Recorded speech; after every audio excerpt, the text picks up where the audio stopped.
የአርትስ ቴሌቪዥን የምዕራፍ ፕሮግራም ተከታታዮች እንደምናላችሁ። የቀድሞ ፖለቲከኛ፣ የፖለቲካ ተንታኝ፣ ጸሐፊ፣ እንደ ጋዜጠኛ ብዙ ቅጽል ካለው ያሬድ ጥበቡ ጋራ በክፍል 2 እስኪ እንዲሁ እሱን የግል ህይወትህን በማየት አጠቃላይ ዘመን እንድናይ በማሰብ በዚህ ፕሮግራም በድጋሚ በመገናኘታችን በፕሮግራሙ አዘጋጅና አቅራቢ ኤልያስ አወቀ በአርትስ ቴሌቪዥን ዝግጅት ክፍል እንዲሁም ይህን ፕሮግራም በሚከታተሉ በሚሊዮን የሚቆጠሩ ኢትዮጵያውያን ስም ተመልካቾቻችን ከፍተኛ ምስጋና አቀርባለሁ። ኤልያስ ስለጋበዝከኝ አመሰግናለሁ። ታንኪዩ። ያሬድ የውቤ በረሃ ልጅ ነህ። ውቤ በረሃ ነው ተወልደህ ያደግህ። በልጅነት ስናድግ ከዊዝሮል መንገድ አንድ ብሎክ ወደ ውስጥ ወደ ፒያሳ መውረጃው ላይ ማለት ነው እንግዲህ እዛ ጋር ያለው ሰፈር ነው ኢን ደ ሜይን እኛ ያደግንበት። ከራስ መኮንን ድልድይ ሜቢ የ3 ደቂቃ የእግር መንገድ ቢሆን ነው። ቅርብ ነው ለራስ መኮንን ድልድይም ኦር 5 ደቂቃ መንገድ። ሐኪም ማን በአዛዥ ወርቅነህ ቤት ፊት ለፊት ማለት ነው።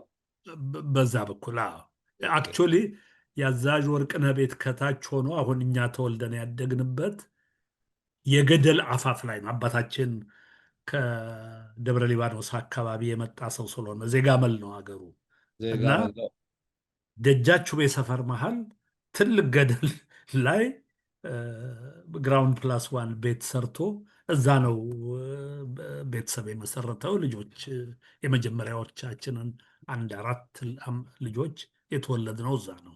የመንግስቱ ነዋይ ጦርነት ጊዜ አሁን ያ የሚገርምህ ነገር እዛ አፋፍ ላይ በሰፊ ግንብ ነው ቤዝመንቱ የተሰራው እና ቤዝመንቱ መስኮቶች ራስ መኮንን ድልድይ ስር የሚፈሰው ውሃ የለም፣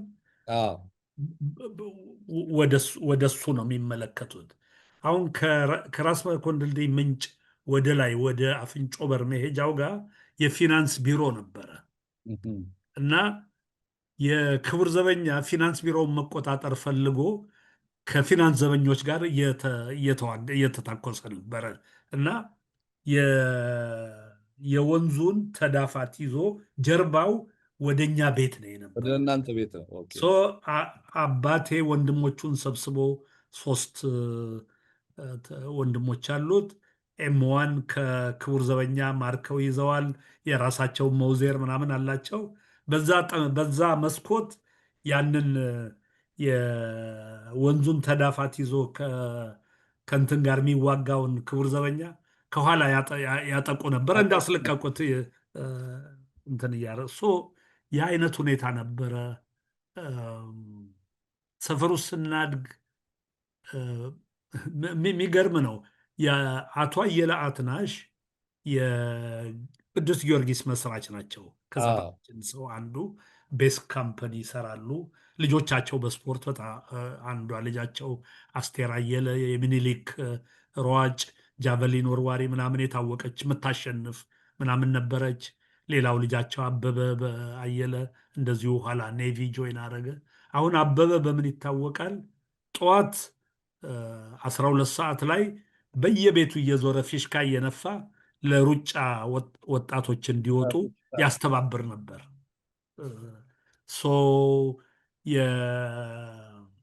የኦሎምፒክ የአበበ ቢቂላ ማሸነፍ ትልቅ ስሜት ፈጥሮ ነበር። በዛ የተነሳ እኛ ሰፈር በጣም ሩጫ እንትን ይደረግ ነበር። ዝም ብሎ መሮጥ ብቻ ሳይሆን ኢቭን ያሸነፉ ቆርኪ ተቀጥቅጦ የቆርኪው በክራቨንኤ እና በሮማን ሮትማን ሲጋራ ይሄ ቢጫና በብልጭልጭ በሱ ተሸፍኖ ምናምን አንደኛ የወጣ በክር የተያዘ ሜዳሊያ ምናምን ይሸለማል። ምናምን ትላልቅ ሰዎች ይሳተፋሉ ሽልማቱን መስጠት ላይ። ቲያትሮች ይታያሉ ሰፈር ውስጥ በጀዲድ ወይንም በአንሶላ የተጋረደ ስቴጅ ይሰራና ይሄ ልክ የእኛ ታላቆች አሁን እኛን 8 ዓመት የሚበልጠን ታላቅ ወንድም አለው አባታችን ከመጀመሪያ ሚስቱ የወለደው ተስፋዬ ይባላል። ሜይ ቢ ተስፋዬ ጥበቡ የማዘጋጃ ቤት ጋዜጠኛም እያለ ታውቀው ይሆናል። የመጽሔቱ አዘጋጅ ነበረ። መጽሔቱ አዘጋጅ ነበር። አ፣ እና ሶ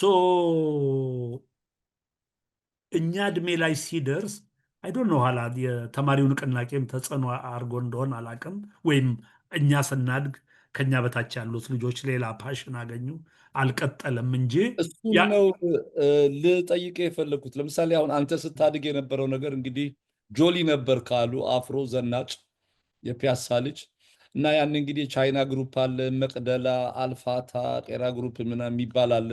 ያኔ ብረት የማንሳት ኢትወዘ ፋሽን፣ ይሄ ቦዲ ቢልደር መሆን፣ አራምቤ ሻይ ቤት ገብቶ ሻይ እየሰሙ ያንን ዘመናዊ ሙዚቃ መስማት፣ ትሪያኖን መዝናናት፣ እዛ እዚህ በአካባቢ ስ የነበረው ያኔ ፊልም ሲኒማ አምፒየር ኢትዮጵያ አድዋ አለ፣ አንተ ጊዜ አልፈረሰም። እነ በርት ላንካስተር እነ ሊማርቪንን ምናምን እነ ማርሎን ብራንዶን ምናምን እያየ ነበርክ ነው። የዛን ዘመን ነገር እንየው። ጥሩ እንግዲህ ዲስአፖይንት አደርግሃለሁ በተወሰነ ደረጃ እንዳልከው አፍሮው ነበረ፣ ግን አፍሮው የመጣው 12ኛ ክፍል ከገባው በኋላ ነኝ። አሁን ስለ ራሴ ቁጭ ብዬ ሳስብ ሜይ ቢ ኮንሰርቫቲቭ ሰው ነው የነበርኩት።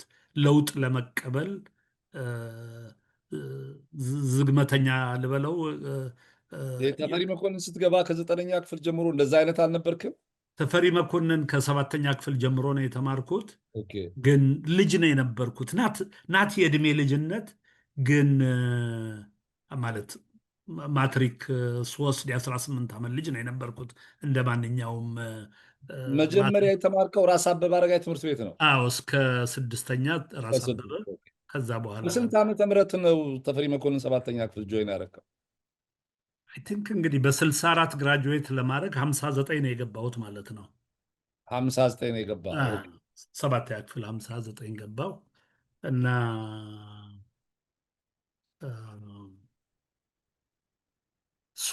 የመጀመሪያው 2 ዓመት ኢቨን ተማሪዎች ዩኒፎርም ይልበሱ ተብሎ 9ኛ ክፍል በኋላ የሃይስኩል ተማሪ ነን። ግን የእኛ ጊዜ ያው ከ7ኛ ክፍል ከገባን ጀምሮ የተማሪው ንቅናቄ እየጠነከረ ስለሄደ ማንማርባቸው ጊዜያትን በጣም ብዙ ነው የነበሩት። አሁን 10ኛ ክፍል እያለን በመንግስት እዝ አውቶማቲክ ፕሮሞሽን ተሰጥቶን ነው 11ኛ ክፍል የገባ ነው። አክቹዋሊ ሚስተር ጋኞ የሰጠን ትራንስክሪፕት ላይ ማህተም አለው። አሁን ሌሎች ትምህርት ቤቶች የሌላቸው የእኛ ላይ ግን በመንግስት እዝ አውቶማቲክ ፕሮሞሽን የተሰጠው ይላል። የሰከንድ ሰሜስተሩ ላይ ፈርስት ሰሜስተር ማለቂያ ላይ እንትና ጥላውን ግዛው ተገደለ። በዛ የተነሳ ያው የምታውቀው ጭቅጭቅ ነበር ከመንግስትና ከቤተሰቡ ጋር። እኛን ቀብረው አትቀብሩም አይነት የተሞቱ ተማሪዎች ነበሩ፣ የታሰሩ ነበሩ። በዛ ምክንያት የታሰሩት ካልተፈቱ አንገባም አለን።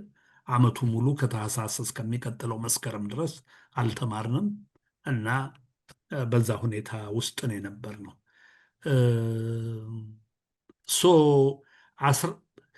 ይበልጥ ጊዜን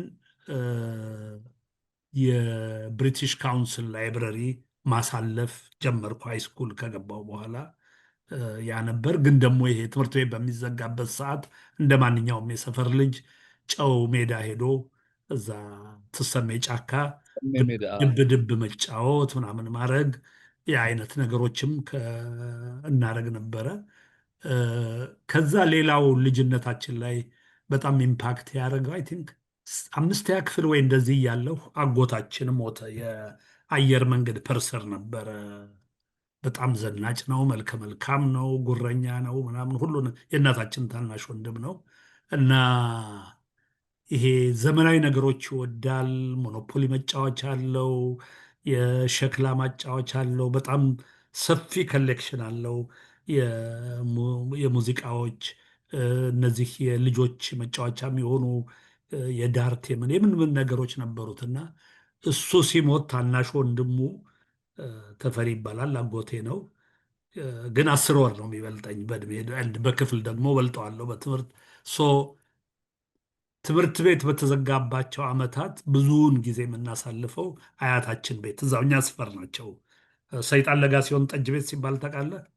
የቱ ጋ ነው እሱ? ሰይጣን ለጋ ሲሆን ልክ ከማዕከላዊ ጀርባ ነው። ከማዕከላዊ ጀርባ ያለው እና እዛ በሳቸው ጎን ነው ኮረኮንቿ ማለት ነው። እ የአያታችን በኮረኮንቿ ቤት በቁልቁለቷ ሳይሆን ልክ በሶስተኛ ፖሊስ ጣቢያ በበሩ አልፈህ በበሩ አልፈ እንደዚህ ወደ የምታስ እንትን የምትሄድበት መንገድ ወደ ደጃችሁ የሰፈር የምትሄድበት አዎ መንገድ እኮ ያቺ ቀጭኗ መንገድ ማለት አ፣ ከላም አንድ አስፋልት አለ ወደ ገዳም ያ ሰፈር ያ የምታገኝበት ያ አ፣ አያታችን ቤት እንውል ነበር።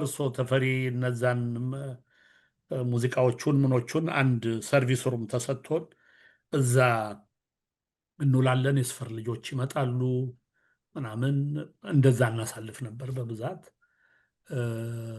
11ኛ ክፍል እያለሁ እ፣ ይሄ ታላቅ ወንድማችን መጽሐፍ ላይ ያተኩር ስለነበር ተስፋዬ ለሩሲያ መጽሐፍት እንትን አድርጎን ነበር ያመጣልን ነበር ይሰጠናል ምናምን። ኋላ መሄድ ጀመርን እኔም ማሞም ፑሽኪን ሩሲያ የሶቪየት ህብረት መጽሐፍት ነው የሚባለው አይደለ? ድሮ ኖቮስቲ የሚባል ነበር።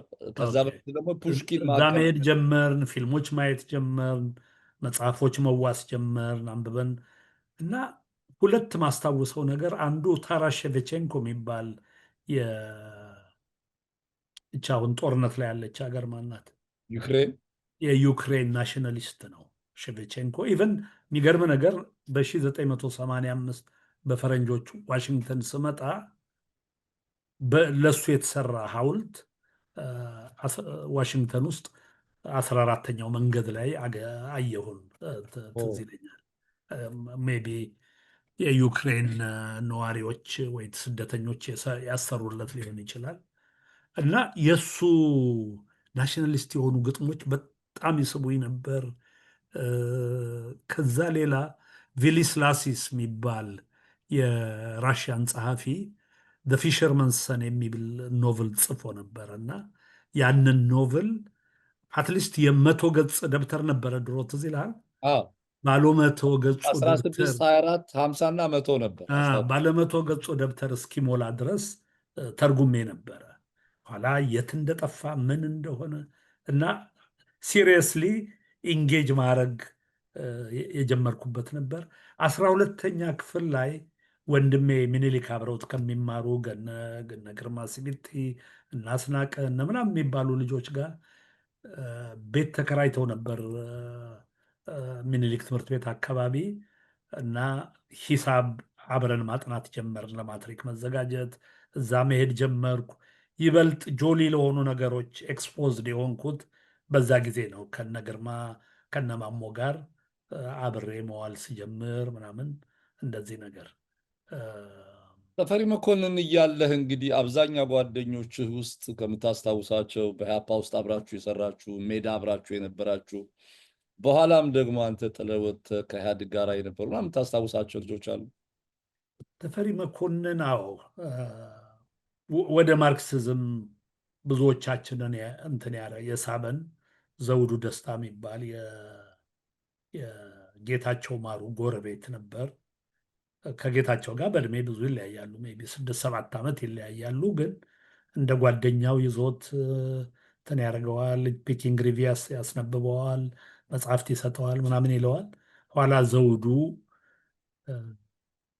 12ተኛ ጨርሰን ወደ ኮሌጅ መግቢያ ዓመት ላይ ያንን ሳመር የአይነት ሊትሬቸሮች ጽሁፎች እያመጣ ይሰጠን ጀመር ምናምን።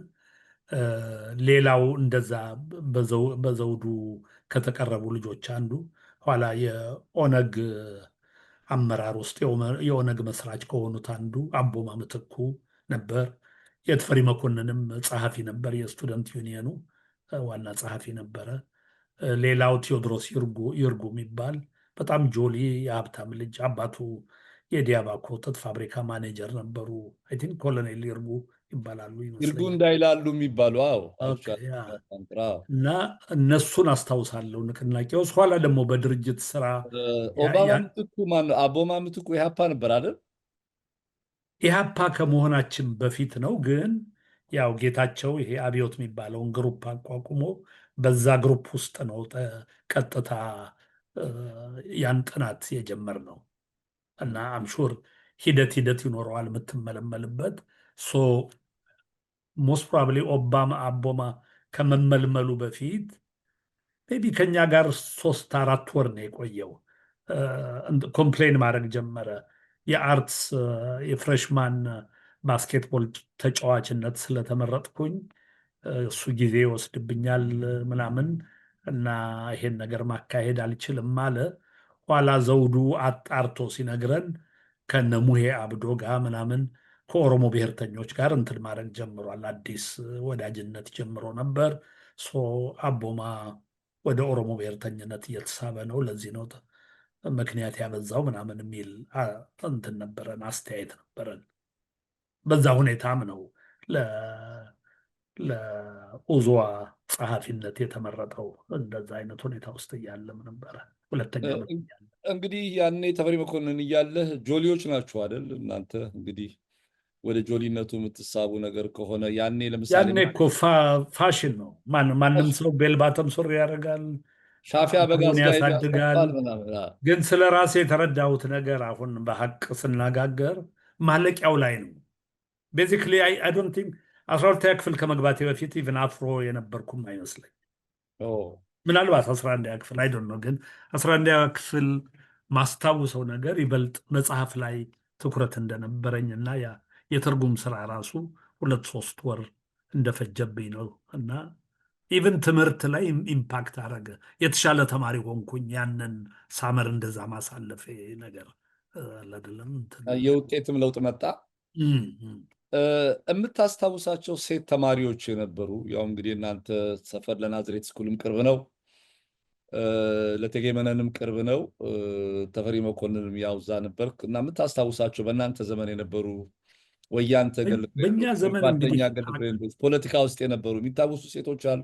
አካደሚክ ሰክሽኑ የተፈሪ መኮንን ቮኬሽናል እና አካደሚክ ሁለት ሰክሽን ነው የነበረው። እንዲያውም ቮኬሽናሉ በአንድ በኩል የተግባረ ዕድ አይነት ነገር አለው፣ በሌላ በኩል ደግሞ ኮሜርሻል አለው። ኮምፕሬንሲቭ ነበር። ኮሜርሻሉ ውስጥ የሴቶች ክላሶች ነበሩ። አንድ 9ኛ ክፍል፣ አንድ 10ኛ ክፍል ምናምን እያለ አት ኤኒ ታይም ሜይ ቢ በየክፍሉ 30 ተማሪ ቢኖር 4 ጊዜ 30 120 ሴቶች ካምፐስ ውስጥ ነበሩ ማለት ነው። ተፈሪ መኮንን ውስጥ የቀረው በሙሉ ወንድ ነው። አካደሚክ ውስጥ ያለ ነው ደግሞ ከሴት ጋርም መማርም አንችልም። ለሴት ነገር በጣም ሩቅ ነው የነበር ነው። ሴቶች አብረዋቸው አይማሩም ነበር ማለት ነው። አንድ ክፍል አብረውን አይቀመጡም። ኢቨን ኮሜርስ የሚማሩ ኮሜርስ። ስለዚህ ወንዶች ብቻ ናቸው አካዳሚ ተማሩ የነበሩት ባንተ ጊዜ? ያ ወንዶች ብቻ ነን አካደሚ። ኢቨን ኮሜርስ የሚማሩ ወንዶች የብቻቸው ክላስ አላቸው እንጂ ከሴቶች ጋር አብረው መማር አይችሉም። የትምህርት ቤቱ ፖሊሲ ነበር ስነ ስርዓት ላይ ጥብቅ የሆነ ስርዓት የነበረበት ትምህርት ቤት ነው። ያኔ ተፈሪ መኮንን ሲጋራ አይጨስም ግቢ ውስጥ? እንዴት አድርገህ? አይታሰብም። በፍጹም ከግቢው ውጭ እንግዲህ ከምሳ ሰዓት ላይ ወደ 1 ሰዓት ተኩል ረፍት አለን። ከምሳ ከበላም በኋላ ደግሞ 2 ክፍል እንማርና ለስፖርት አክቲቪቲዎች ምናምን የ1 ሰዓት ተኩል ረፍት አለን እና በዛ ጊዜ ወጥቶ ሻይ መጠጣት ምናምን። አሁን ጓደኞች አሉኝ ያኔ ወጥተን እማማ ቤት ጠላ እንጠጣ ነበር ምናምን የሚሉ። ምክንያቱም ከዛ 1 ሰዓት ተኩል በኋላ ተመልሰን ለሌላ 1 ሰዓት ተኩል ስተዲ ሆል ገብተን ሆምወርካችንን መስራት ምናምን ማድረግ አለብን። እንደዛ ነው የነበረው እና ትምህርት ላይ በጣም ትኩረት ነበር። ስለዚህ ቀለሜዋ አይነት ተማሪ ነበር ከአንተ? ይሄ በጣም ምን አልከኝ? ልጆች ቀለሜዋ ይባሉ ነበርና አልነበርኩም። ከ10ኛ በላይም ወጥቼ አላውቅም። ከ1 እስከ 10 እወጣለሁ። ከዛ በላይ ግን ይሄ አንደኛ መውጣት ምናምን ስቦኝም አያውቅም።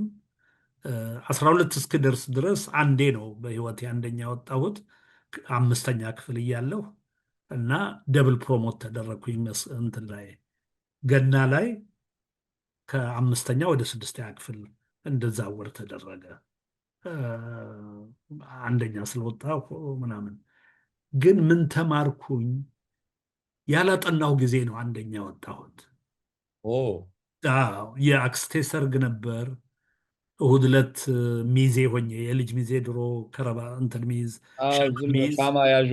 እንደዛ ሆኜ ማታ ዳንስ ነበር ምን እዛ ምሽቼ ምናምን ጠዋት ሄጄ እኔ የተፈተንኩት በማክሰኞ ዕለት መልስ ነበር። ማክሰኞም ሮብም ሰው በዛ ሁኔታ ውስጥ ብቻ አንዳንዴ ይገርምሃል በልጅነት የምታስጠነቅረው ነገር ኦኬ አእምሮ ሲዝናና ነው የተሻለ ግንዛቤ ማምጣት የሚችል ያነበብከውን እንጂ ይሄ ላስት የምታስታውሰው። ሚኒት ክራም ማድረግ አይጠቅምም የሚለውን እርሊ ነው የተማርኩት። ሰምሃው እውነት ይሁን ውሸት አላውቅም፣ ግን ያንን መመሪያ አድርጌ ሆምወርክ በጊዜ እሰራለሁ፣ የሚደረገውን ነገር አደርጋለሁ፣ ዲሲፕሊንድ ነኝ ምናምን እንጂ ይሄ መጨረሻ ላይ የሚሟሟት አይነት ተማሪ አልነበርኩም። ስድስተኛም ወጣው ሰባተኛ ደስተኛ ነኝ። እንትን እንዴት ገሌ ጋር ሳልወዳደር ወይ ምናምን የሚል ስሜት አልነበረኝም። ያ ግን ወደ ህይወቴ ሄደ። ከማንም ጋር ኮምፒት ማድረግ እንትን አያደርገኝም፣ አይስበኝም፣ አይጥመኝም፣ አልፈልገውም። ምናልባት እጸየፈዋለሁ ነገር እንትን አይደለሁም። ግን የአይነት በዛን ነገር ዘመን የለኝም። ለምሳሌ ሲጋራ ማጨስ በጣም ዘ ሞስት ፕራውደብል ካልቸር ነው። ሲኒማ መግባት፣ ፒያሳ ባቅላባ መብላት፣ ገብረትንሳኤ አቡዬ ቤት፣ መስፍን ቤት ምናምን፣ ራስ መኮንን፣ እነዚህ አይነት ትዝታዎች የሉህም? ዘኬ የአይነት ፊልም ቤት ምን ሆነ መሰለህ፣ አስረኛ ክፍል እያለን በጣም የቅርብ ጓደኛ የተፈሪ መኮንን ስንሄድ ኢቭን አንዳንዴ እጄ መጽሐፍቱን መሸከም ሁሉ ያቅተዋል። ምክንያቱም ለሰባት ፔሬድ ሰባት መጽሐፍና ደብተር መያዝ አለብህ። በጣም ቀጫጫ ነው የነበርኩት። ተስፋዬ የሚባል ጎረቤት ነበረን። በጣም ህይወቴ ላይ ብዙ ኢምፓክት ያደረገ ጥሩ ቆንጆ ውብ የሆነ ሰው እና መጽሐፌን ይይዝልኛል። ምን ይላል ደግሞ ሀያት ቤት ውስጥ ወንድ እሱ ብቻ ነው የነበረው። ሁለት እናቱ አክስቱና አያቱ አንድ ላይ ነው የሚኖሩት። ኢቨን ስድስተኛ ክፍል ምናምን እያለን በግዛ ተብሎ 40-50 ብር የሚሰጠው ለሱ ነው። ቆዳ ሸጦ የሚገኘውን 3 ብር 2 ብር የሱ ነው ምናምን እና ሁሌ ገንዘብ አለው። ሁሌም አሁን ተፈሪ መኮንን እያለን ጫማ ማስጠረጊያ የሚከፍልልኝ እሱ ነው። የማስቲካ የኦቾሎኒ ገዝቶ የሚሰጠኝ እሱ ነው ምናምን እና በጣም እንትን ነበር። ኋላ አስረኛ ክፍል ላይ እንትን ለመሄድ ወሰነ። እኔ ስጦታዬ እንትን ቴክኒካል ስለሆነ የጀርመን ቴክኒካል ኢንስቲትዩት የሚባል ሆለታ የሙልጌታ ቡሌ ጌታ ቡሊ ጦር ትምህርት ቤት እዛ ሄዶ ጆይን አረገ። እንዳውም ያኔ አዲስ ጓደኞችም ያዘ። የኪስ ገንዘብ ደግሞ በሳምንት 40 ብር ነው ምናምን ነበራቸው። ብቻ 40 ብር ይዘውት የሚመጡት ፍራንክ በልተንበት ጠጥተንበት አያልቅም ነበርና ብዙ ገንዘብ ነው የነበረው። እና ያኔ ወደ ብላክ ላይን ምናምን መሄድ ጀመርን። ኃይሉ ማሩ መሄድ ጀመርን። ኃይሉ ማር ኦኬ። ቢራ መጠጣት ጀመርን። ሻይም እንጠጣለን ምናምን ነገር እና የአይነት ሁኔታ ነበረ። ኦፍኮርስ ስቴሪዮ ክለብ ገብቶ መጨፈር፣ ያ ወደ ዳውንታውን መውረድ፣ ያ ዛምቤዚክ፣ ያ ቫይኪንግ በጣም ክለቦች እንዴት ነበር? እነሱ እንግዲህ ከአስረኛ ክፍል በኋላ ከዚህ በኋላ ከተስፋዬ ሙልጌታ ቡሊ መሄድ በኋላና ገንዘብ መገኘት ጋራ የተያዙ ነበሩ። እኛ ስናድግ ቤታችን በጣም ኢቭን ዞ አባታችን መጀመሪያ የከፍተኛ ፍርድ ቤት ዳኛ ኋላ የጠቅላይ ፍርድ ቤት ዳኛም ቢሆን ሁሌም የገንዘብ እንትን ነበረ። ገንዘብ ያልነበረበት ቤት ነው ማለት ትችላለህ። ብዙ ቅቤ ነበር፣ ብዙ ወተት ነበር፣ ብዙ ከብት ነበር፣ ብዙ እህል ነበር። በአመት ሁለቴ ከመሬቶች 30-40 አህያ ተጭኖ ይመጣል። ኢቨን ለጎረቤት ይተርፋል እህሉ ምናምን ምናምን ነገር። ግን አክቹዋል ካሽ በአባታችን ቁጥጥር ስር ነው። እሱ ደግሞ ሰምሃው አይ ዶንት ኖ የጣሊያን ጦርነት ላይ የደረሰበት ይመስለኛል። አጎታችን ኋላ ሲያወራን ታናሽ ወንድሙ ከዛ ጊዜ በኋላ ጤነኛ አልነበረም። ምናልባት የመስታርድ ጋዞ ሊሆን ይችላል ይላል። ሁሌም በሽተኛ ነው የነበረው። በተለይ አሁን ከሰባተኛ ክፍል ጀምሮ አንድ ማስታውሰው ነገር በአመት ሁለቴ ሆስፒታል ይገባል። ቀዳማዊ ኃይለ ሥላሴ ሆስፒታል አንዳንዴ ቢያንስ 15 ቀን አለዛ ወር ተኩል ይተኛል እና በሽታውንም በደንብ አያውቁለትም። አንዴ ሆድ ነው ይላሉ፣ ለዛ ምናምን መጨረሻ የልብ ችግር ሆኖ ተገኘ በጣም ከረፈደ በኋላ እና እንደዛ ነው የነበረው እና እሞታለሁ የሚል እምነት ስለነበረው ለልጆቹ ንብረት ትቶ ለመሄድ በጣም ይጥር ነበረ። ሆለታ አካባቢ አዳበርጋ የሚባል ቦታ የከብት እርባታ ለሾላ ወተት ማቅረብ ዘመናዊ የ- የወተት ሀብት ልማት ጀምሮ ነበር። ደብረ ጽጌ አካባቢ ሰላሌ ውስጥ በመስኖ የሚሰራ ለአዲስ አበባ አትክልት የሚያቀርብ ነገር ግን ወተቱ ላይ ሰክሲድ አድርጓል። ሌላ ቦታ የሞከራቸው ይሄ ፓምፕ የገዛበት ምን ያለበት ምናምን ያለው ደሞዙን የሚያውለው ኢንቨስትመንት ላይ ስለነበር ለቤት ለልጆች ኪስ ገንዘብ ሊሆን የሚችል ወይ ምናምን ያንን ቅድሚያ ለመስጠት ፈቃደኛ አልነበር። ለእኛ በነገርህ ላይ የሚከለዩት ትናንትና ሳነብ እዚህ የ1956 ዓመተ ምህረት ለመጀመሪያ ጊዜ የህግ አቶ ጥበቡ አብርሃም ናቸው አባትህ አይደል? ካልተሳሳትኩ። ልክ ነህ። እና ልክ የእሳቸው ላይ አንዱ ከመስራች የኢትዮጵያ ህግ መጽሔት ቮሊዩም ቁጥር 2 ታህሳስ 1963 የወጣው ላይ ነው። በ1958 ሲመሰረት ጀምሮ አቶ ጥበቡ አብርሃም ነበሩ። እና በጣም ልክ አንድ ወዳጄ ቼክ ለማድረግ ልክልሃለሁ ለአንተ። ይሄ ሌላ አንድ የታሪክ ማስረጃ ነው። ቀኝጌታ ገብረሃና ቅጣው አቶ ጥበቡ አብርሃም ይላል። ልክ እነዚህ የመጽሔቱ ጠባቂዎችና ደጋፊዎች ሆነው መጽሐፉ ሲቋቋም መጽሔቱ ሲቋቋም የእያንዳንዱ ዩኒቨርሲቲ ውስጥ የሚወጣ በሎ ስኩል የሚወጣ በሎ መጽሔት ስኩል የሚወጣ ነው። በሎ ስኩል እናቱ አሰፋ ሊበን ምናምን እናቶ ታምሮ እንደማገኘው ኤዲተር ነው። አዎ። እና በጣም ነው የገረመኝ። አንድ ሌላ ነገር ላይ ሄጄ ነው አክቹዋሊ የጻፋቸው የህግ ብያኔዎችም የወጡባቸው መጽሔቶች አሉ። ከዛ ውስጥ ከነዛ መጽሔቶች ማለት ከነዛ መጽሔቶች አንዱ ላይ እንትን ነበረ።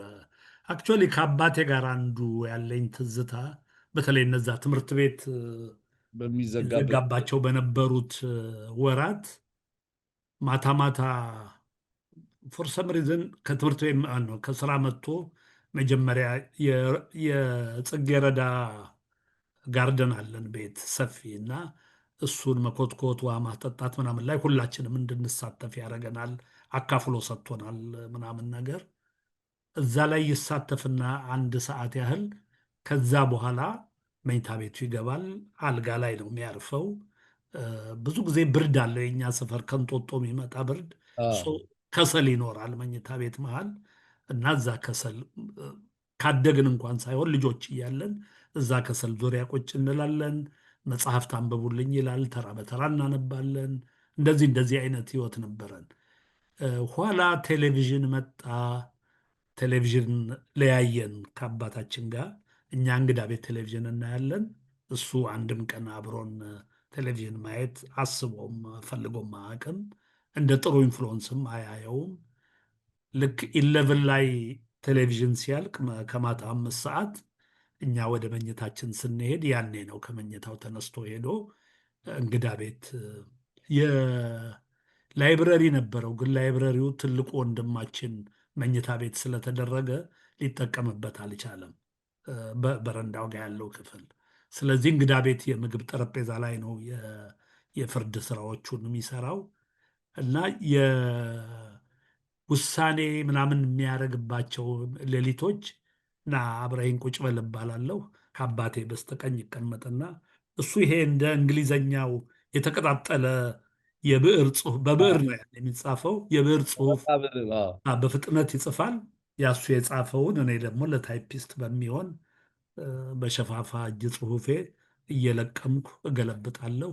እሱ አንዳንዴ እስከ ከሌሊቱ 8 ሰዓት 9 ሰዓት ድረስ እንቆያለን። ከዛ ወዲያ ነው የሚተኛው። እሱ ደግሞ በጣም በጠዋት ተነስቶ እንትኑን ዳዊት ይደግማል ምናምን ነገር። የአይነት ግንኙነት ነበረን ከአባቴ ጋር። ለምን እኔን አድጋችሁ እንግዲህ የቤተ ክህነት ተጽዕኖ ያለው ቤተሰብ ውስጥ አድገህ ከእናንተ ቤተሰብ ውስጥ ዲያቆን የመሆን ሰንበት ትምህርት ቤት መላከ ቅዱስ ጊዮርጊስ ቤተክርስቲያን የማገልገል ሁኔታ አልነበረም? ያን ያህል ሃይማኖተኛ አልነበሩም ማለት አልችልም። አባቴ በእናቱ በኩል እስጢፋኖስ አለቃ የእናቱ አባት የእስጢፋኖስ አለቃ ነበሩ። የቀሳውስት ዝርያ አላቸው። የአጎቶቹ ምናምን እና መምሬ ቀጸላ ምናምን ቀሳውስት ናቸው። የአባቴ አባት አቶ አብርሃም ምልክ ካለው የራስ ካሳ ጸሐፊ ነው የነበሩት ፍቼ። አባቴ 16 ዓመት እያለ ነው የሞቱትና እሳቸው ሲሞቱ የአባቱ በቅሎና ጠመንጃ ተሰጥቶት የአባቱን ስራ ነው የተካው። ጸሐፊ ያኔ ቁም ጽሑፍ የሚጽፍ ሰው በጣም ሬር የነበረ ነገር ነው። የኢትዮጵያ ቀሳውስት ንባብ ይማራሉ እንጂ ጽሑፍ ዲስካሬጅድ ነበር እንዲያውም ወደ ጥቅላ ያመራል ስለሚባል። ስለዚህ ያ የቁም ጽሑፍ ችሎታ ትልቅ ችሎታ ነው የነበረው በዘመኑ። የ16 ዓመት ልጅ ሆኖ ነው የመንግስት ስራ ውስጥ የገባው። ቤት ሲያሳድጉን ግን ማስታውሰው እስከ 5ኛ ክፍል ድረስ በደንብ ልብሳችን ለብሰን ነጠላ ታስሮልህ በፍልሰታ ነጠላ ታስሮ ምን ብሎ ሌሊት ልክ እንትን ዶሮ ጮኸ ተብሎ በጥድፊያ ነው የምንሄድ የነበረ ጊዮርጊስ። አንዴ ግን 5ኛ ክፍል ደርሰን ቂን ቂን ማለት ከጀመርን በኋላ እናታችን የአይነት ማስገደድ እንደውም አትሞክረውም፣ ትተወናለች። የፈለገ ነው የሚሄደው፣ ያልፈለገ ይቀራል። ከነዛ የጊዮርጊስ ቀናት ትዝ የሚሉኝ በልጅነት አንዱ ትዝ የሚለኝ ሕፃናት ስለሆን ከሴቶች ጋር በሴቶች በኩል ነው የምንቀመጠው አይደለ? እና እዛ ቆንጆ ስጋጃ አለ። እዛ ስጋጃ ላይ እንተኛለን። ተሶ ሲባል ይቀሰቅሱንና እንነሳለን። ግን ሁሌም እንደዚህ ተኝቼ ወደ ላይ ሳይ አይ ቲንክ አፈወርቅ ተክሌ የሰራው ምንድን ነው ምጽአተ ክርስቶስ ያስፈራኝ ነበር ያ ስዕል እና በሙሉ አይኔም ማየት አልችልም ምናምን ነገር። ሌላ ደግሞ የምወደው ስዕልም ደግሞ ነበረ የጃንሆይ ማይጨው ላይ በኦርሊኮን የጣሊያን አውሮፕላን ሲያወርዱና ቆባቸውን ሲያደርጉ አይነት ነገር ከልጅነት ያን አስታውሳለሁ። ከሁሉ በላይ ግን ህይወቴ ላይ ኢምፓክት ያደረገ አንዳንዴ የዚህ የኢትዮጵያ ግራ አስተሳሰባችን ከግራ መጽሐፍት የመጣውን ያህል ከኢትዮጵያ ክርስትናም ጭምር ከተዋህዶ እምነትም ብዙ የተያያዘ ነገር ይኖረው ይሆናል የሚል ጥርጣሬ አለኝ። ምክንያቱም እርሊ የፍትህ ስሜቶች ላይ አባ ገብረስላሴ የሚባሉ መነኩሴ ነበሩ። በዓመት 2 እንደዚህ ነው የሚመጡት ጊዮርጊስ። ከወገባቸው በታች ጀንዲ ቁርበት ነገር ነው የሚለብሱት።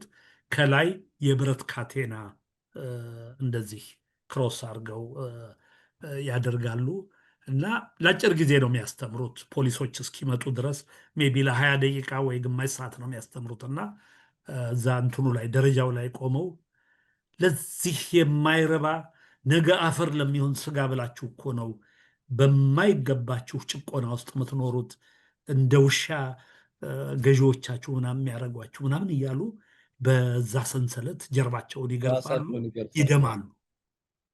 ያ አሁን መልካቸው ይታየኛል። ከዚህ ሆዳቸው ጦታቸው ምናምን አካባቢ ወፈር ያሉ ናቸው፣ ግን ደግሞ እንደ ፈረንጅ ቀይ ናቸው እና ቆብ ያደርጋሉ። የእንትን ቆብ ጥቁር ረዘም ያሉ ሰውዬ ናቸው። የእሳቸው ያ ስጋን መናቅ ለስጋ ራስን ተገዣ ለማድረግ ምናምን የሚለው በጣም ሰርስረው ከገባኝ። ያው ነው እኮ በእናንተ ዘመን የነበረው መስዋዕትነት እኮ የኢትዮጵያ ኦርቶዶክስ ተዋሕዶ ቤተክርስቲያን የሰማዕትነት ኮንሴፕት ነው እና በዛ ጋር ማርቲር ደም ከሱ ነው የሚመጣው። ሌላ ምን አለ አይደለም የሚባለው ራሱ ይሄ ረሃቡን መቋቋም፣ አሁን በረሃ ያለን መቻል፣ ገበሬውን ከፍላጎት ውጭ አለማስገደድ፣ በተወሰነ ደረጃ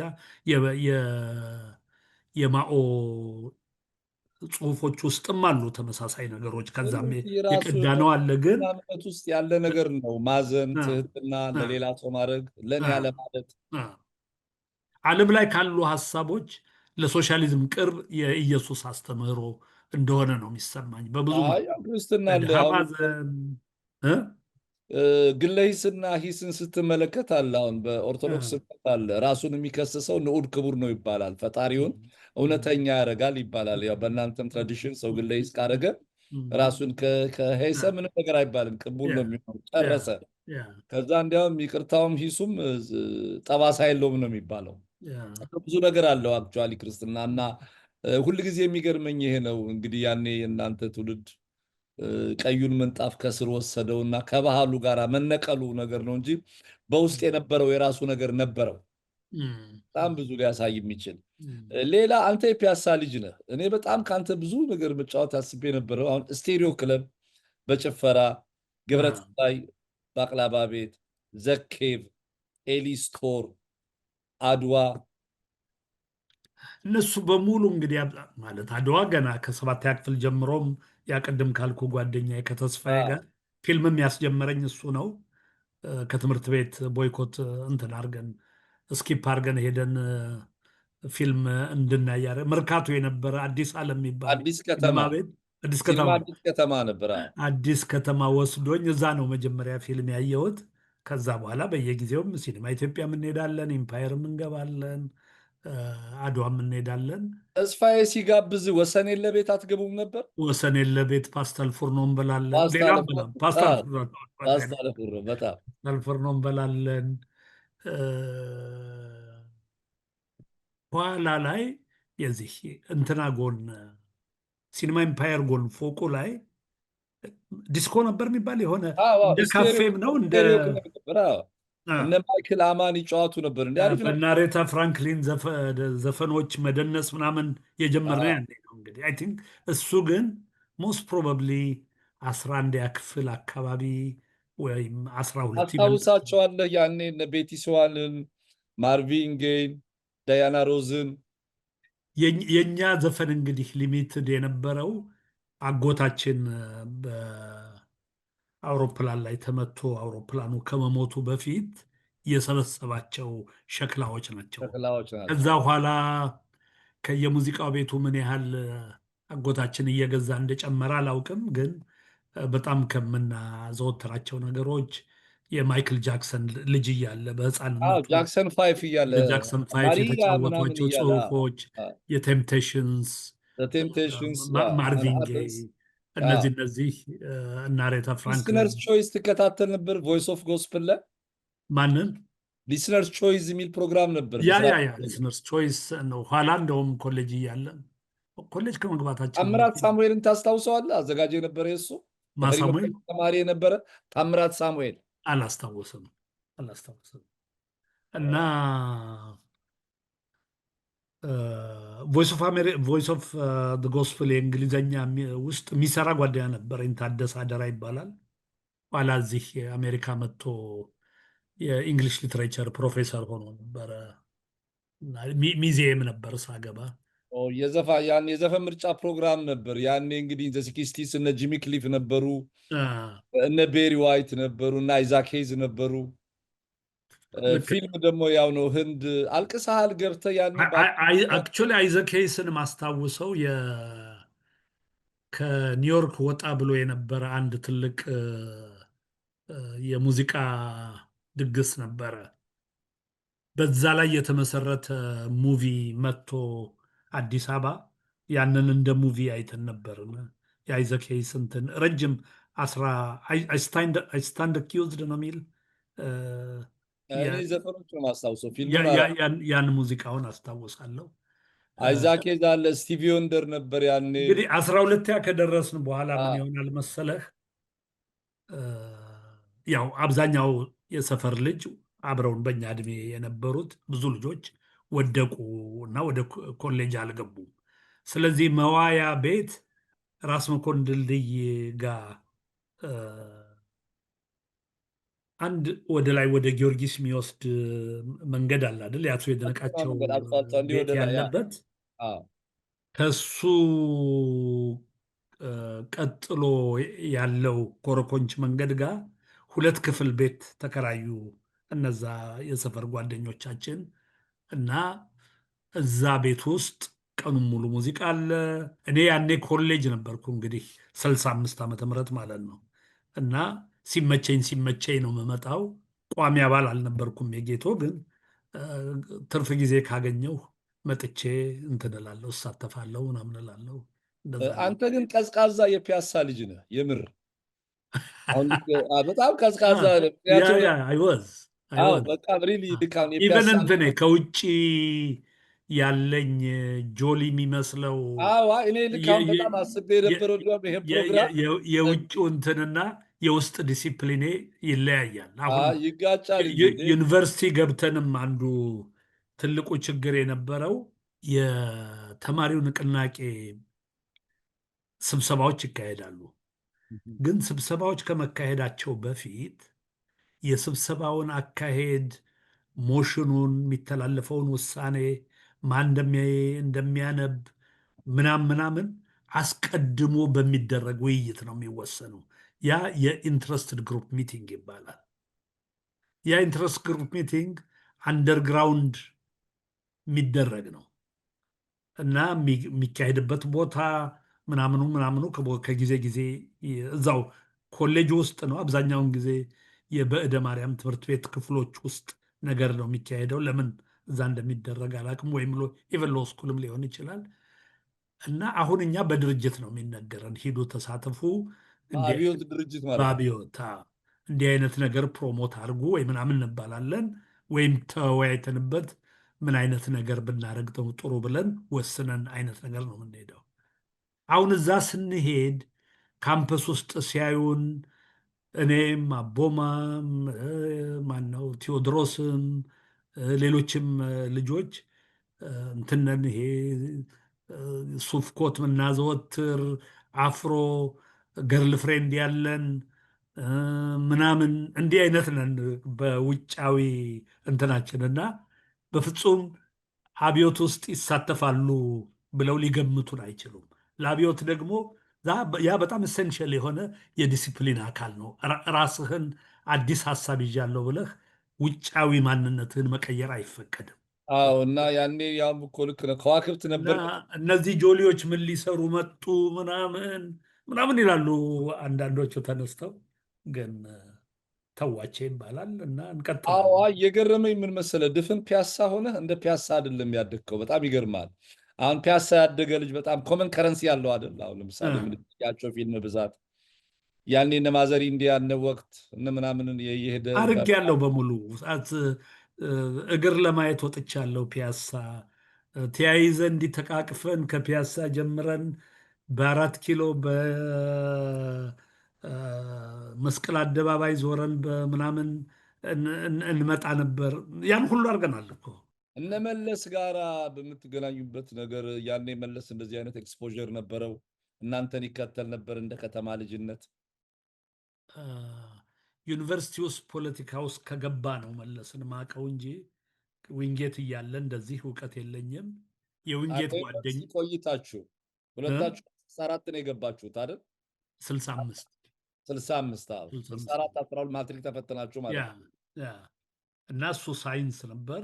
እኔ 6 ኪሎ ነው የነበርኩት። ሁለተኛ ዓመት ሆነን ለኮንግረስ ራን እስኪያደርግ ድረስ መለስ ማን እንደሆነ ምንም እውቀት አልነበረኝም። ኋላ ደግሞ በረሃ ነው እንግዲህ ማዕቀው ይበልጥ። ጌታቸው ማሩ የአብዮት አባላትን ሲመለምል አንዱ ትልቁ የነበረው ነገር ጫት፣ ሲጋራ፣ አደንዛዥ እጽ፣ መጠጥ እነዚህን ሁሉ ነገሮች ነፃ የሆኑ ናቸው እና የአብዮት ቡድን አባላትን እንዲሁ አንዳንድ ሰዎች እግረ መንገድ ላንሳ ብዬ ነው። አንዳንድ ሰዎች ሲያነሱት ነበር። አሁን ለምሳሌ ወሬ ነጋሪን አይተው ከሆነ እንዲያውም አንተ ማክኖሌጅ እዛ ላይ እንዲሁ ከጫት ጋራ አሁን ያዛ ትውልድ አባላት በዛ መስመር ይገለጻሉ ብለህ ታስባለህ? አንተና ቡድኖች እንኳን ምንም ነገር የማታደርጉ ናችሁ፣ ጠንካራ ዲሲፕሊን ያላችሁ።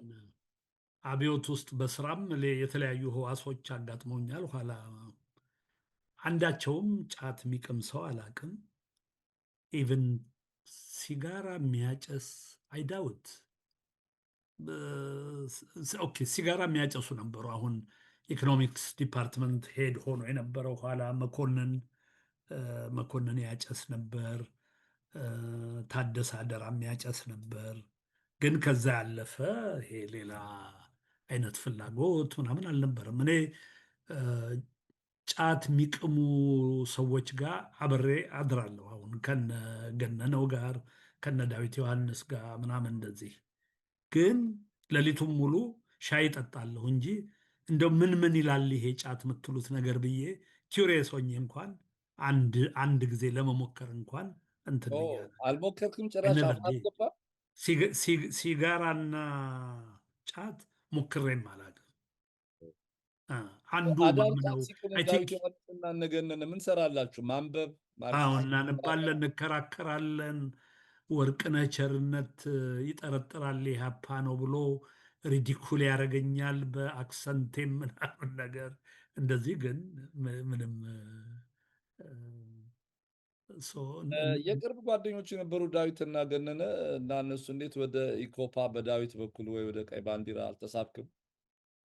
ወደ ቀይ ባንዲራ ማለት እነሱም ኢኮፓ ገብተው አያውቁም። ኖ ኖ ቀይ ባንዲራ ማለት ነው። ይቅርታ ያ ቀይ ባንዲራም ገብተው አያውቁም አልነበሩ። አልነበሩ ኢፒአርፒ ነው እንደዛ ብሎ ያጠቃቸው እንጂ አልነበሩም። ይሄ ነገር በኢህአፓ መጽሐፍት ላይ በሙሉ ውሸት ናቸው የሚባለው ነገር እንትና እንደውም ዳዊትን ጠይቄው ፈረንሳይ ከመሄዱ በፊት ይመስለኛል ሱዳን እያለ ኢህአፓ ተጽዕኖ በዛባቸው ካርቱም እያሉና መጠጊያ ሲፈልጉ ዶክተር ማን ነው ኮሎኔል ኤፍሬም የሚባል ሰውዬ ከፈረንሳይ መጥቶ ይሆን ወይ አብረው ፈረንሳይ ሄዱ አላቅም። ኋላ ኢህአዴግም ውስጥ ገብቶ ነበር ይመስለኛል ኮሎኔል ኤፍሬም። እሱ የቀይ ባንዲራ አባል ነበረ። ከዛ በኋላ ካርቱም ከሄዱ በኋላ የኢህአፓን ግፊት ለመቋቋም አይነት ነገር እንደዛ ከኮሎኔል ኤፍሬም ጋር ግንኙነት ነበራቸው እንጂ እንዴት ወይ ኢህአፓ አልሆኑም ታዲያ? ያን ያህል ምሳሌ በግል ጥናት ነው እያደሩ ጫት እየተቃመ ዲስከሽኑ ኢህአፓ የአብዮትም ምን ነበር የዲሞክራሲያም አባል አልነበሩም? የዚህ በፊት ለፊት አክቲቭ የነበሩና ምናልባት ዲሲፕሊን ይጎላቸዋል ወይም የግል ታዋቂነት ይፈልጋሉ የሚባሉ ሰዎችን አቮይድ የማድረግ ነገር ነበረ። እነ ዳዊት ዮሐንስ እንደዚህ ነበሩ። ግለኝነት እንደዛ ስለታዩ የቀረበ ሰው አልነበር። ለምሳሌ እንደዛ ታይተው ወይ ተፈርተው ወይም ለመኢሶን ይቀርባል። ለምሳሌ ለነ ሮቤርቶ ጂጋና በጓደኝነት ይቀርባሉ። ሮቤርቶ ቺጋኖ የፖለቲካ ትምህርት ቤት ዳይሬክተር የነበረው ጂጋና ነው፣ ጅጋሎ አይደለም። ጅጋላ ነው፣ ቺጋኖ አይደለም። እና ለሮቤርቶ እንደዚህ ቅርብ ናቸው ተብለው ያልተመለመሉ ሰዎች ነበሩ። አንደኛው ከግርማቸው ጋር ለዩኒቨርሲቲ መምህራን ማነው ተማሪዎች ማህበር ራን አድርጎ የነበረ ለማ የሚባል የስመሬ ልጅ ነው። ለማ ቤት ሲሄድ ለማ ይሄ አባቱ ፍሬንች ኤጁኬትድ የሆኑ ምናምን ምሁራዊ ቤተሰብ ውስጥ ያደገ ልጅ ነው። ወንድሙ ሰለሞን ሰዓሊ ነው። እና ቤተሰቦቻቸው ሞተው እዛ የአሰገደች አላምረው ናይት ክለብ ፊት ለፊት ገባ ብሎ ያለ ቦታ ላይ ነው ቤታቸው። እና ይሄዳለሁ። ሲሄድ ሰዎች ይመጣሉ። እነ ዘላለም በንቲ፣ እነ ሰለሞን ምናምን፣ ግማሾቹ መይሶኖች ናቸው፣ ግማሾቹ ምናምን። ግን ደግሞ ደህና ሰዎችም ለማ የሎ ስኩል ተማሪ ስለነበር የሎ ስኩል ክላስሜቶቹ ናቸው በብዛት የሚመጡት። እና ከእኔ ለማን ሳየው ጥሩ አስተሳሰብ አለው፣ ለኢህአፓም ቀና አስተያየት አለው። ግን ደግሞ ጓደኝነቱን ከነሱ ጋር ደግሞ ለማቆም ምንም ምክንያት የለውም። ገባህ? በሀሳብ ስለተለያየ ሊጣላ አልፈለገም። መለመልኩት ወደ ኢህአፓ። እኔ እሱን ኢህአፓ ከመለመልኩት በኋላ በሱ በኩል ደግሞ በዛ መልክ ሳይያዙ የቆዩ ትላልቅ ምሁራን እነ መርሶ እነ ምናምን የሚባሉ ሎ ስኩል 4ኛ ዓመት ምናምን ተማሪ የነበሩ ወይም ግራጁዌት ያደረጉ ምናምን አይነት ሰዎች በለማ በኩል ተመለመሉ። የሚያሳዝነው ነገር ብዙዎቹ የቀይ ሽብር ሰለባ ሆኑ። በሚያሳዝን ደረጃ እነ ዳዊት ላይ ብቻ አልነበረም ይሄ ማግለሉ የነበረው። ሰፋ ያለ ነው የነበረው። አዎ አሁን በጣም ይገርማል። አሁን ይሄን ነገር እስክናወራ ድረስ ለምሳሌ አሁን ብዙ ስለ ኢህአፓ አሰፋ እንደሻው የጻፈው መጽሐፍ ላይ ክፍሉ ታደሰም ላይ ያው ጠቅላላ በቀይ ባንዲራ አባልነታቸው ነበር ይጠቀሱ የነበሩት እና ይገርማል። እኔ እንግዲህ እነሱ የነገሩኝን ከልብ ወስጄ ነው። ምክንያት አይኖራቸውም ለመዋሸት። ያለፈ ታሪክ ነበር የምናወራው። እስቲ እንግዲህ በልጅነት ህይወት ባይ በፒያሳ ዘ ዌይ ብዙ ከፍያ አለው በእነሱ የተነሳ እንዴት ኢህአፓ አባል ሆኜ ከነሱ ጋር ከተማ መታየቴ አብሬ ማደሬ ምናምን የሰፈር ልጆች በጣም ነጀሳቸው። እ፣ በዚህ የተነሳ ነጀሳቸው? ኢኮፓ ነው አሉ። አ፣ በኢኮፓነት በቀይ ባንዲራነት ተከሰስኩኝ እና እንደባደባለን አሉ። እ፣ ሶ ሁኔታው አስጊ የሆነ ሲመጣ እ፣ አለማየሁ እግዜሩ የወጣት ኢህአወሊ እንቅስቃሴው ኃላፊ ነበርና ነገሩ አደገኛ ሆኗልና ገለል በል ለተወሰኑ ሳምንታት በመሃሉ እኛ የሆነ ነገር አድርገን እናረጋገዋለን ወጣቱን ተባልኩ። ሶ ማን ነው ቦሌ የአባቴ ታናሽ ወንድም አለ። እሱ ቤት መኖር ጀመርኩና አንድ 3 4 ወር የቦሌ ልጅ ሆኜ ነበር። በዛ መሃል ሶ ተዉት አትንኩት ምናምን ተብለው ከዛ በኋላ ነው የተመለስኩት ሰፈሬ። በጣም የሚገርም ነገር ነው። እ፣ ከኃይለኛ እርምጃ ነው የተረፍከው። እስኪ እንግዲህ ያሬድ ስለ ፒያሳ አወራን፣ ስለ ተፈሪ መኮንን፣ ስለ ዩኒቨርሲቲ እንግዲህ ስለ ትግልም እኔ ማንሳት ኖሮብኝ ያላነሳሁት አንተ መናገር መግለጽ ኖሮብህ ያልገለጽከው ነገር ካለ ሰፈር ይሄን እድል ውሰድና ውይይታችን እናጠናቅ። አይደል ነው ከልጅነት ማስታወሳቸው አንድ ፒያሳ ሱቆች ያላቸው አርመኖችና ግሪኮች ከነሱ ልጆች ጋር ነው አብረን ያደግነው። ያቺ ያልኩህ የደጃቸው ሰፈር እምብርት ላይ አዎ በብዛት ነበሩ እነሱ። እ፣ ሶ እ፣ የገና በዓል ሲመጣ ስትራይክ የሚባል ጌም እንጫወት ነበር። በካልሲ ወይንም በቺ ትንሿ በ25 ሳንቲም የምትገዛ ኧረ ኳስ ኤላስቲክ ፕላስቲክ ኳስ ነበረች። አዎ በሷ ልክ በቤዝቦል ማለት ነው። እ፣ እንጨት የለንም እንጂ በእጃችን እንዲህ አድርገን ሰርቭ እናደርጋለን። እጅ ቦምብ እየተባለ ይወረወራል ሁሉ በጣም ኦኬ፣ እሱን እንጫወት ነበር። እ፣ ፖም ለመስረቅ በየፈረንጆ ቤት በየድርጅቱ መርሃ ጥበብ ማተሚያ ቤት የስደተኞች ኮሚሽን ምናምን ድረስ እየሄድን እንትን እናደርግ ነበር። ታች ቴዎድሮስ አደባባይ ኖ ወዲህ መርሃ ጥበብ ጎን ሌላ ስደተኞች ነበር። የደቡብ አይዶ ነው ለደቡብ ሱዳን ስደተኞች የተለየ ቢሮ ነበር። በብዛት እነሱ ነበሩ። ያው የልጅነት ብልግና አሁን እነሱን አንድ እንፈራቸዋለን። ቁመናቸው ረጅም ነው በጣም ምናምን በጣም ትኩረታቸው እንደዚህ እና ለማ ማለት ለማ ባሪያ ነው ማለት የሚል ለማ ሲሏቸው ተነግሮን ይጣላሉ እየተባለ እየተከተልን ኋላ ኋላ ለማ ለማ ለማ ምናምን ለማ ይባል ነበር። ይሄ በየሰፈሩ በጣም አለ። እ፣ ግን ከመንግስቱ ነዋይ በፊት መንግስቱ ነዋይ የመንግስት ግልበጣ ሙከራ ሲደረግ አንደኛ ክፍል ተማሪ ነው የነበርኩት እና መድፉ ተተኩሶ ተሯሩጠን ስንወጣ ምናምን ትዝ ይለኛል ከራስ አበበ ትምህርት ቤት። እ፣ ከዛ በፊትና በኋላ ያለው ኢትዮጵያ የተለየ አይነት ወተርሼድ ሞመንት አይነት ነገር ትራዲሽናል ኢትዮጵያ ቤዚክሊ እዛ ጋር ያቆመች አይነት የሚመስል ነገር አለው። ዝም ብዬ ወደኋላ ሳይ ብዙ ነገሮች እንትን እያደረጉ የከተሜነቱም ግፊት እየጨመረ የመጣው ከዛ በኋላ የሚመስል ነገር አለው ምናምን እንደዚህ አይነት እንትኖች ልጅነታችን እ፣ በአንድ በኩል ትንሽ ዱርዬነት አለው የደጃቸው የሰፈር ስለሆነ፣ በሌላ በኩል ግን የሆነ ከምንጫወተው ጨዋታ ሁሉ ኦር ኢንተራክሽን በመሃላችን ካለ ግንኙነት ኃላፊነት የመውሰድ ቃልን የማክበር የተበደርከውን የመክፈል እነዚህን እሴቶች የምናገኝባቸው አይነት ነበሩ። ለምሳሌ ክረምቱ ላይ ብይ ከተበላህና ማስቆጠር ከሌለህ ነበረ። ትቆጠር ነበር። ትገዛ እንትን ትላለህ። መግዛት ካልቻልክ ትቆጥራለህ። ዕዳ አዎ ይኖርብሃል። ሶ ያ አንትስፔት የሚያደርገው ምንድን ነው? ቡሄ መጥቶ ለቡሄ ጨፍረህ ዕዳህን ጨፍረህ ትከፍላለህ ነው።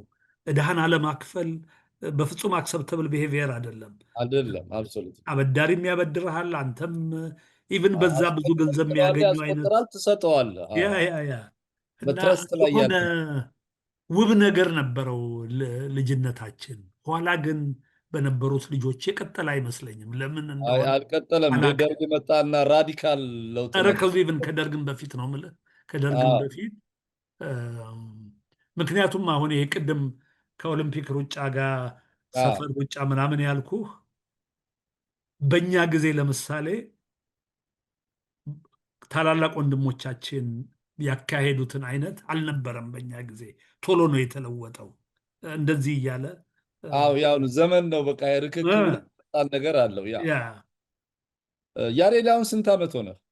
71 አሁን 72ኛውን ጀመርክ? 71 ጨረስክ?